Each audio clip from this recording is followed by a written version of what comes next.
Hello, everybody. Welcome to the IFTA Screen Discussions series, putting focus on each of the feature films submitted for this year's IFTA Awards.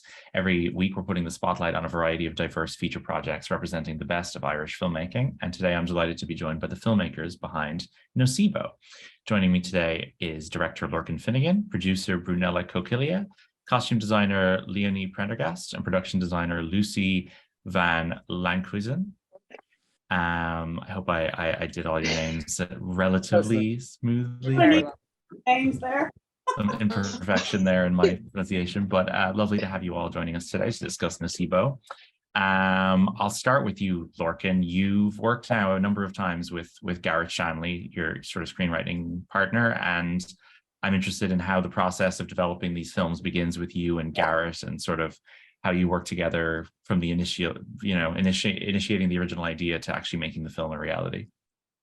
Yeah, well, they all kind of come about a little bit differently. They all take a long time generally, but with Nocebo, we had this just an interest in placebos and nocebos and how they're connected to shamanism, and how that's also connected to psychosomatic illness, and we could kind of see this thread going into the abolition of kind of shamanism in Ireland through colonialism, and that parallel in the Philippines. And we just kind of started talking about all of that, really based off this book that we read called Placebos, or it's called Sleep Paralysis, Placebos, Nocebos, and the Mind-Body Connection, a study in medical anthropology. Bit of a academic book, but it was really interesting. And then we started just coming up with a kind of narrative that investigated those themes that we were interested in, and then I think like there was a draft, or like half a draft maybe, that was like a completely different story, and I was in Melbourne, Sydney in Australia, shooting some commercials, and every morning on the way to production office I kept seeing like kind of rich middle class, upper middle class, whatever, families leaving to go to work, and Filipino nannies coming and kind of to babysit their kids, and that weird cycle. And in our story at that time, we'd actually set it in Singapore for some reason, and the character Christine wasn't a fashion designer, and it was her husband who'd gone missing, and she was kind of deprogramming him after he'd been kind of brainwashed. Totally different story. But anyway, there was a character in the background who was a Filipino nanny, and I remember saying to him, we should maybe bring her to the foreground and make it her story. It's much more interesting.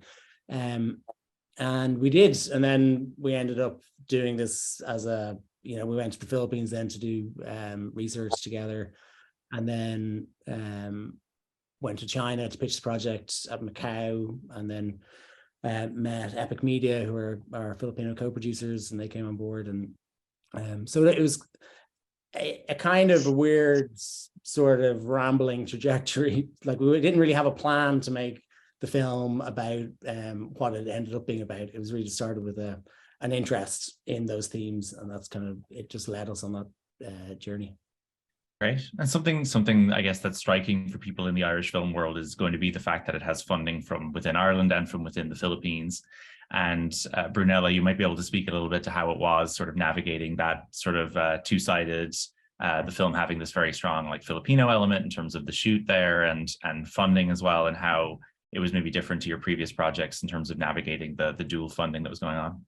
Yeah, because there's actually no treaty between the Philippines and Ireland, and we were actually the first co-production between the two countries.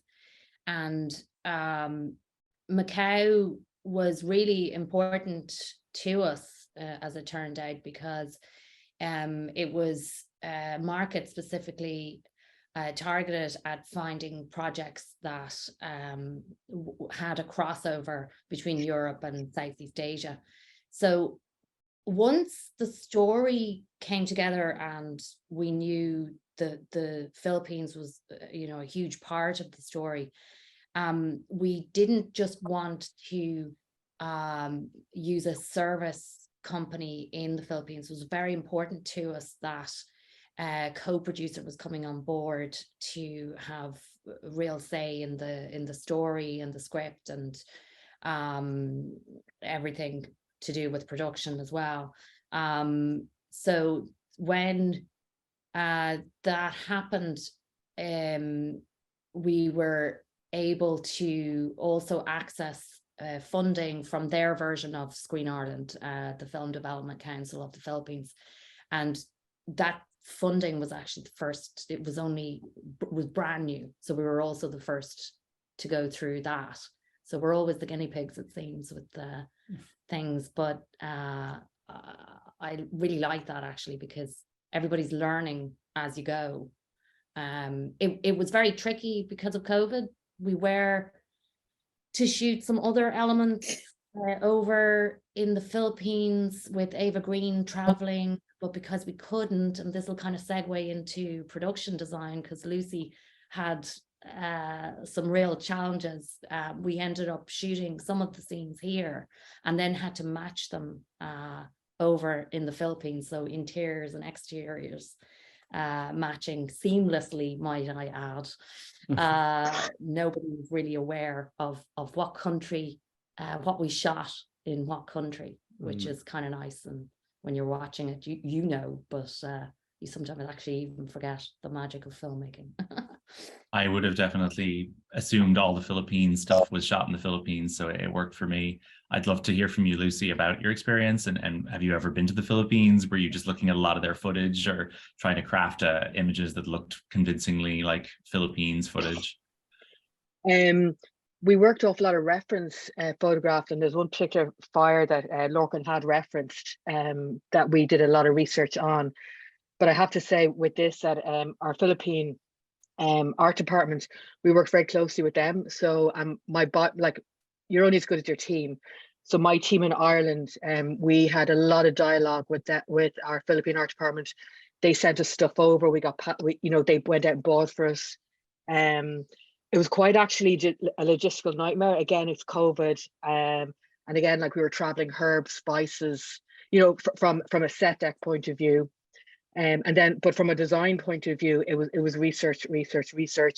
As Renella said, like I only had the exterior of the factory to work with because it had obviously been burnt down. And actually, we were meant to go into a location here in Ireland. When we knew we couldn't get to the Philippines, we were meant to go into a location here in Ireland, and then 2 weeks to shoot that location, we all came to realization that logistically it didn't work. We'd fire, we had stunts, we had 120 extras. It needs to be a set build. And so that's how the factory came about, as a set build. And that was literally designed and built within 2 weeks. So I suppose from my end, it was just research and communication, and a great teams on both sides of the world, I suppose. So yeah, it was actually, I don't mean to say this, I was actually surprised when I watched it, because you never know if you're going to pull these things off, and I'm my own worst critic. And yeah, I was pleasantly surprised. And when did I suppose this factory fire we're talking about, Lorcan, is somewhat influenced by something that really happened, and at what point did that fire become a part of the story you were trying to tell? And did you seek out some similar incident that had happened, or did this particular incident in the Philippines sort of come to you as inspiration? I think it's when we were researching we could start seeing, we knew what we were making the film about, kind of thematically, and then that brought us into manufacturing and accidents and all this kind of stuff, and then what is manufactured where, and then I read about I think I'd read about it at the time, actually. It was like 2015, the Kentex fire in Manila. 72 people got trapped inside and died. And then when we were, once we kind of knew we were doing it in the Philippines, we're looking at that. But I mean, there's, it's happened, the same kind of things have happened in Bangladesh and in even America, and the Triangle Shirtwaist Factory. But we had visited also a a garment factory. It wasn't like it wasn't like a bad one necessarily. It wasn't particularly safe though. It was upstairs. Me and Garrett had seen it in Cebu, and there was like, you know, extension leads hanging down from the ceilings, and the floor was a little bit kind of unsteady. So when we were there, we were like, this kind of a setting works for the story as well as what we were trying to talk about, and that it was upstairs, and like if the stairs collapses, then people get trapped up there and they can't get out. And we had a lot of conversations about stairs, whether we would have stairs, you wouldn't have stairs, stairs collapsing, stairs to nowhere. Like in the film, the stairs that Lucy built actually just go up to nowhere. It was like going to the top of a wall, and then the set was downstairs, but it worked kind of cutting around, and you don't really notice. So yeah, it was, I think that quite early on, I'd say, that we knew that the fire was part of the story, but also we'd been talking to like tribal chiefs of the Bajau and Ati tribes, and we were in the Philippines, and the Ati tribe tribal chief, this guy Joel, was telling us about how they would communicate, like an indigenous tribe would communicate with the dead by kind of putting ashes outside a door and then closing the door, and then they talk to them, and in the morning they'd see that there's footprints in the ashes. So like that was also part of how we wanted Diana to communicate with her daughter, and that was kind of linked to fire and, you know, cleansing and rebirth and all that kind of stuff. There was also an additional sort of factor of the Kentex fire. The story was loosely based, you know, on that incident, but we had to be quite sensitive. It's not about that incident in particular, because the factory that we actually shot in, the Kentex, the exterior in the Philippines was actually quite near the Kentex factory, and you know, of course, to get permission to use the factory, and nobody wants to be perceived in a negative manner. The crazy thing was that the song at the over the credits, it's a Filipino band that Lorcan found in post-production, and they wrote it's in Tagalog, but the lyrics are very harrowing. They're actually about the Kentex fire, so there's a credit to, you know, all the workers that died there. So that was just kind of Lorcan sort of searching for a connection with something that really happened, you know. It's still an ongoing thing. They're still trying to get, like, you know, the company to compensate families and all this kind of stuff. I feel like the film is one of the first I've seen that's confronting this very sort of topical subject of the dark side of the fashion industry and kind of what manufacturing looks like in these countries that people here don't tend to see. So I'd kind of like to bring in you, Leonie, in terms of your sort of knowledge of clothes and fashion, and how the film kind of starts off with the glamorous side of the fashion world that our main character is working in, and then it sort of takes a darker turn when we see what's been happening in the Philippines. But I sort of, in terms of designing the clothes at the start, but also in terms of your own knowledge of the industry, what did you have to bring to the project, I guess? I suppose, you know, the nature of the story is it's about the fast fashion industry. And Christine, Ava Green's character, is a fashion designer. So I had to design two of the children's collections myself. And while, you know, within the story, those clothes were manufactured in the Philippines, I was very conscious of what I designed and the fabrics I used and how they were produced, which I would not, you know, naturally do anyway on any film I work on, that it was sustainable, and all the fabrics I used for the collections were got certified, and organic fabrics and Irish linen, and we had an in-house team, tailor and 3 costume makers who produced the 2 collections for me. So I was very conscious of, you know, the sustainability element from, you know, while we were making a piece about the fast fashion industry and the issues that and problems that go along with it. I wanted to make sure that we didn't, everything was safe and I suppose the main thing for us, like everyone who filmed at the time, we were filming at the height of COVID, and it was complete lockdown. So there were no shops open. No shops open, no fabric shops. You couldn't buy a sock. So it was very much, and that was the challenge. But what was great was I have a costume store myself of clothes that I've collected over the years, and I worked very, very closely with obviously Lorcan and Radek the cameraman, Lucy, Lynn and Orla hair and makeup, but Lucy especially, because myself and Lucy have worked together a few times. We know each other from college. We've similar style and humor and taste, and we want to make things very, our designs are, very detailed, and we want them to be real. So within the house, Christine's house, she has her studio, and then the factory, the interior of the factory that was shot here, we've Filipino ladies sewing the garments together.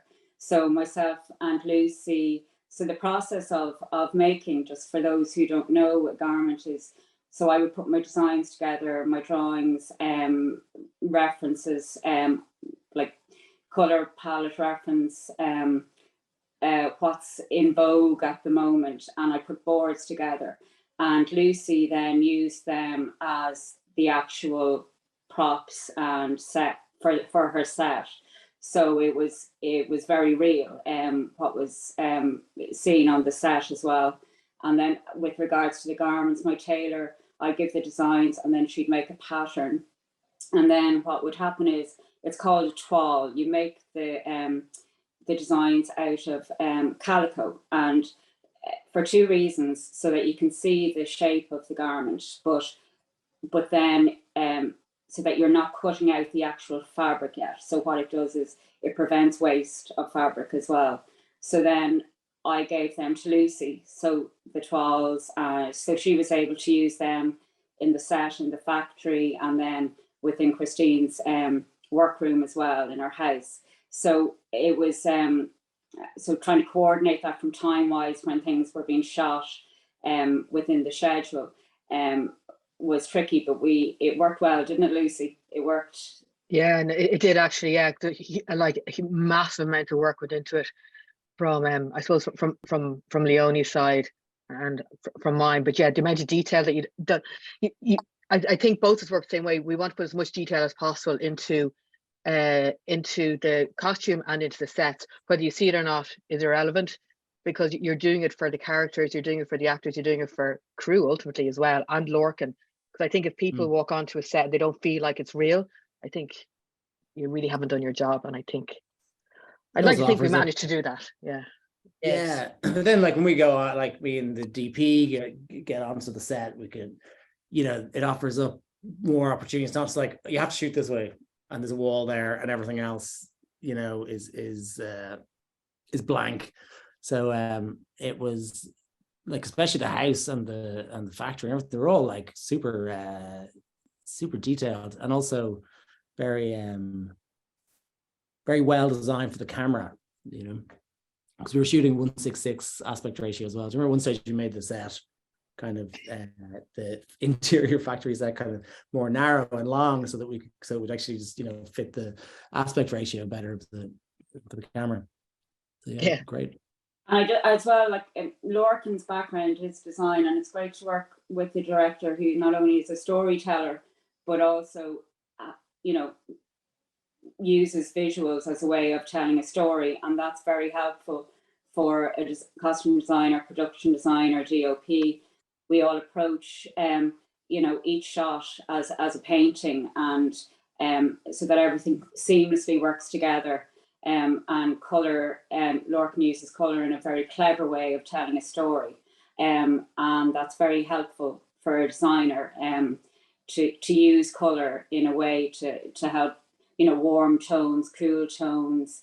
So it's almost like a voice, and which is it's a joy to work with a director who is all encompassing about the visual, the storytelling, and it makes it deeper. It's almost like it soaks up, it's not just one dimensional. And I think, and what Lucy did as well, like I liaised with Carlo in the Philippines. None of us were able to travel because of COVID. But again, they did an incredible job with the costumes in the Philippines. It worked really well, and I was very conscious again, like Lucy. You want it to be not just an idea or a stereotype of what you think someone looks like. Research, and myself and Lorcan liaised with Carlo as well, because while it was shot in Manila, Chai's character comes from one of the islands, from Cebu.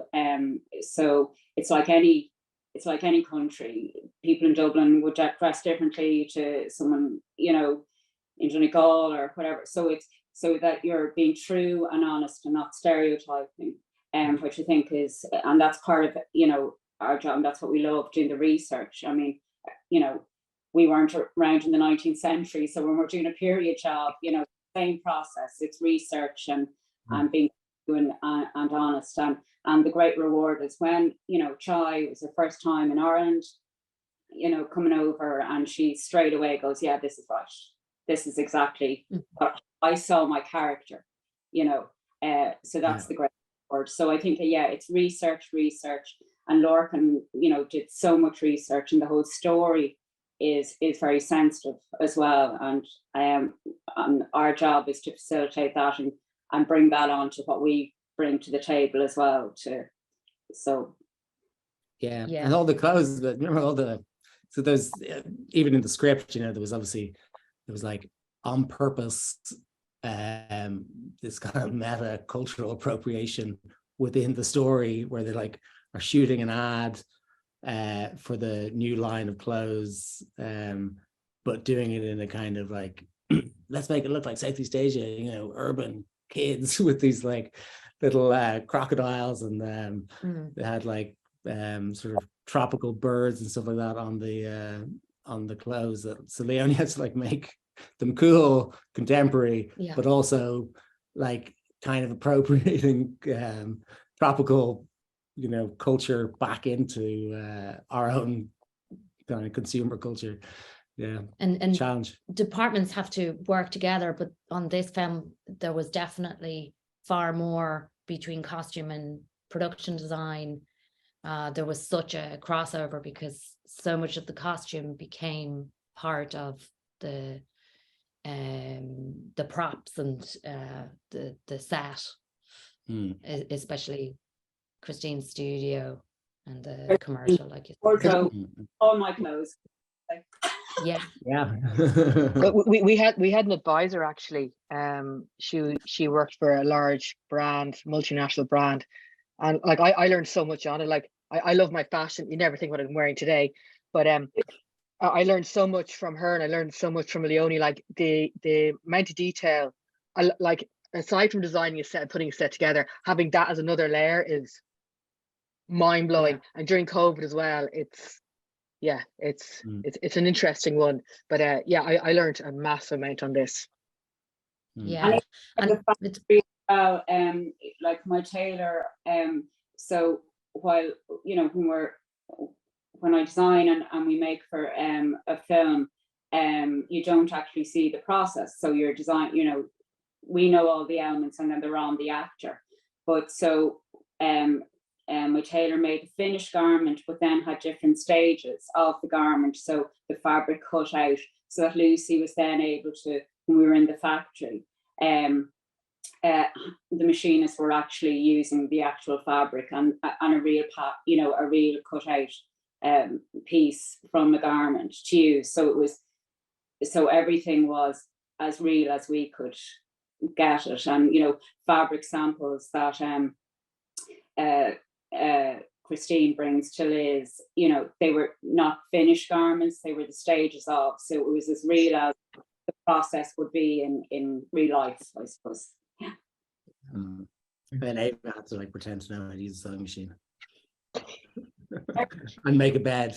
And Ava, well, she's very much, Lorcan will agree, you know, she's very much part of the process as well, not just Yeah, totally. things, and, you know, very helpful, and, you know, brought images herself, very collaborative, you know, because especially with when we were doing fittings, it's not like you just run out to the shop if something didn't work. Everything had to be there and it had to be right. And so there was a lot of deep breaths and humor, and yeah, and it all worked out. So yeah, but it was a wonderful challenge, and I think we're all very proud to have been part of it. So thank you, Brunella and Lorcan. Oh, thank you. Thank you.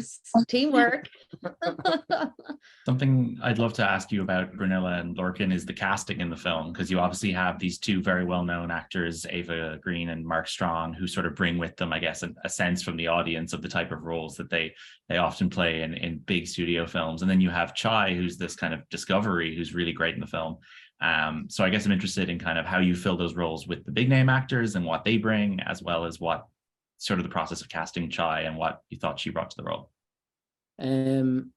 Yeah, with I mean, like with independent films, you kind of part of the financing involves casting at a certain level so that it can be pre-sold certain territories and all that based on who's in it.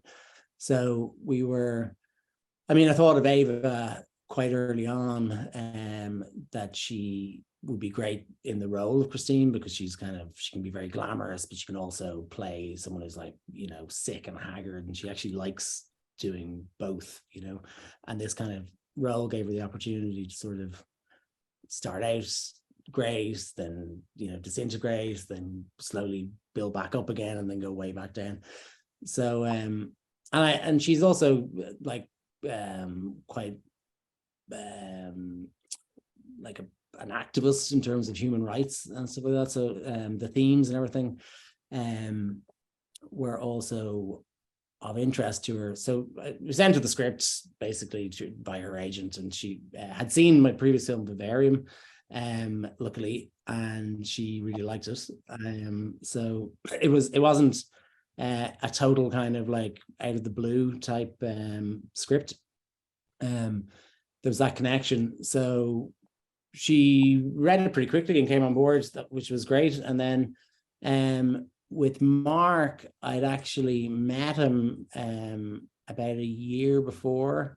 He'd also seen Vivarium and liked it, and I think we were both with the same agency or something. So they said, "Oh, you guys should meet," you know, just general chats.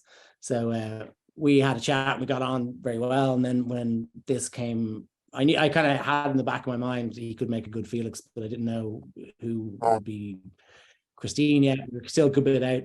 So when it came around, we offered it to Mark, and eventually he read it and said he'd do it, and the timings worked with a show that he'd just come off.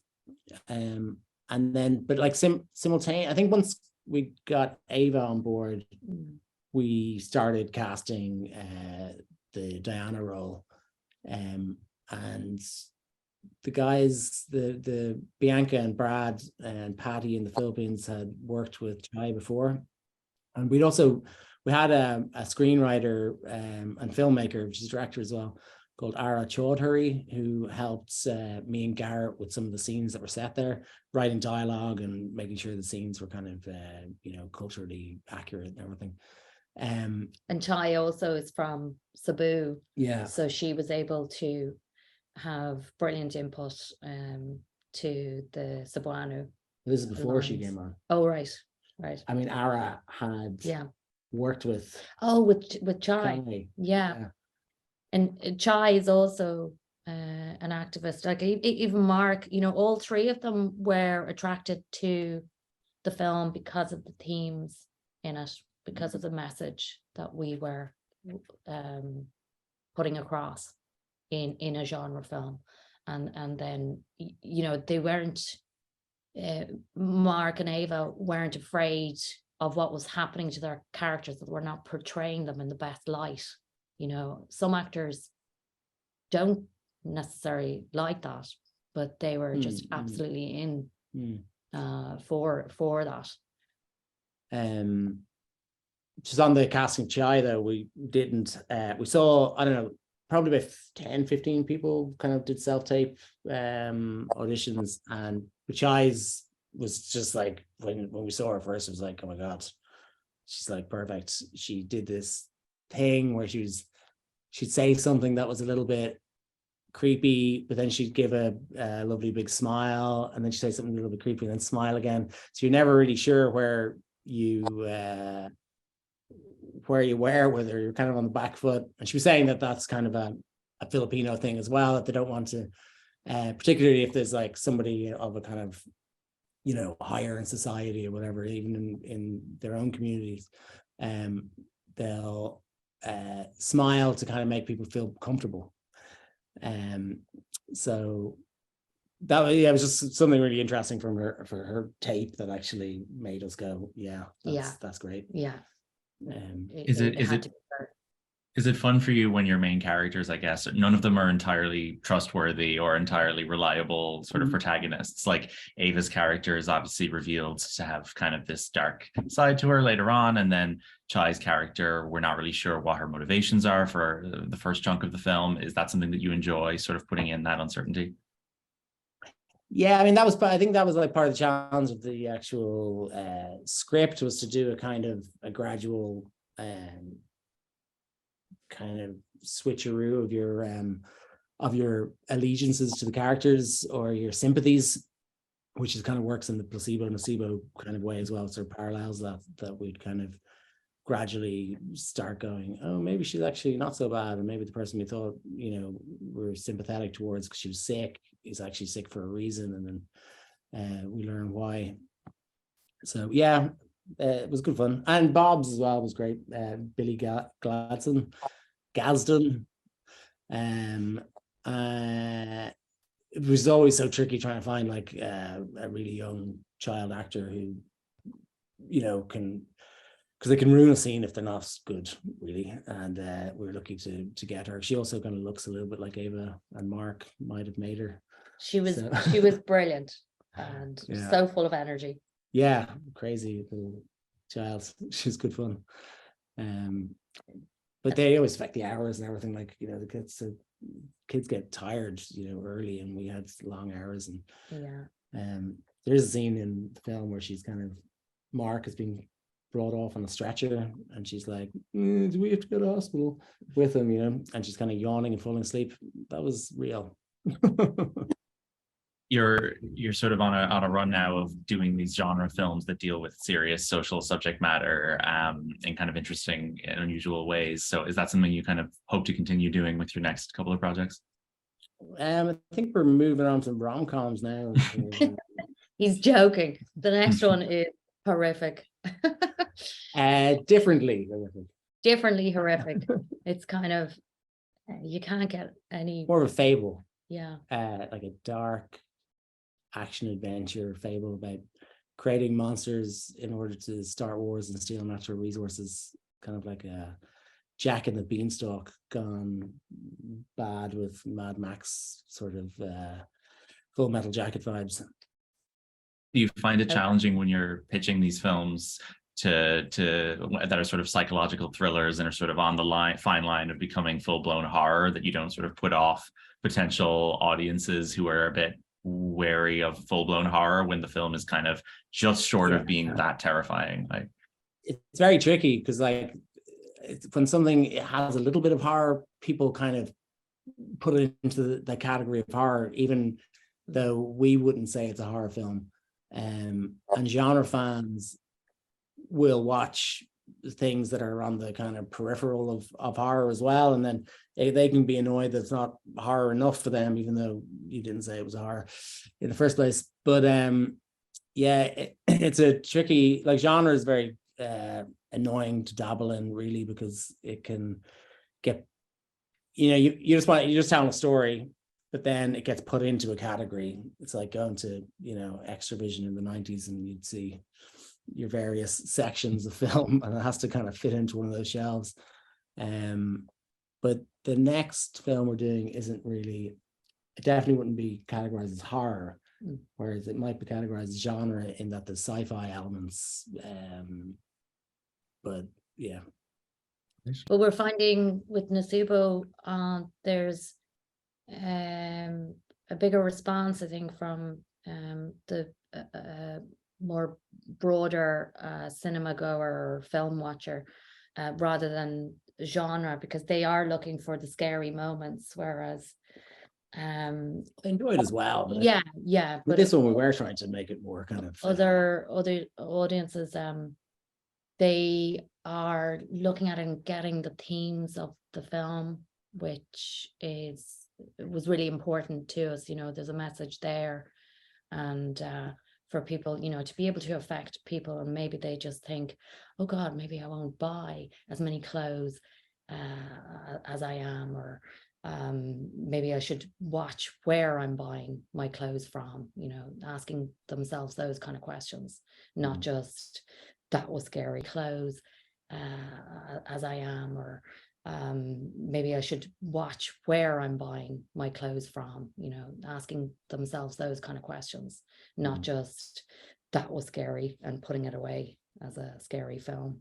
I guess that's the most you can ask for. It's playing on Netflix at the end of the month, so in the UK and Ireland, so it'd be interesting to see when it is in, like, everyone has Netflix basically, so it's sort of easier for just normal, I wouldn't say, not that people who watch genre films aren't normal, but like, more mainstream audience make it. Yeah. You'll watch as viewership of the film goes up and sales of fast fashion start to decline, and you'll know you've accomplished something amazing. And it's funny because when we were making this, there was a massive move to online shopping, of course, and so sales rocketed, and everybody's sitting at home bored, wanting to just click that button to buy. So it affected the world in so many different ways, the pandemic. Exactly. Well, that's all we have time for today. Thank you so much, all of you, for joining me to talk about Nocebo, which is in consideration at the 2023 IFTA Awards. And I hope everybody who hasn't checked out the film yet gets a chance to. And lovely talking to you all today. Thank you. Don't watch the first. Watch the We've- film first. Exactly. We've given it all away. All right. Thank you so much. Thank you. Cool, Bye. thanks. Good talking to you. Nice to see you guys. Bye. Bye.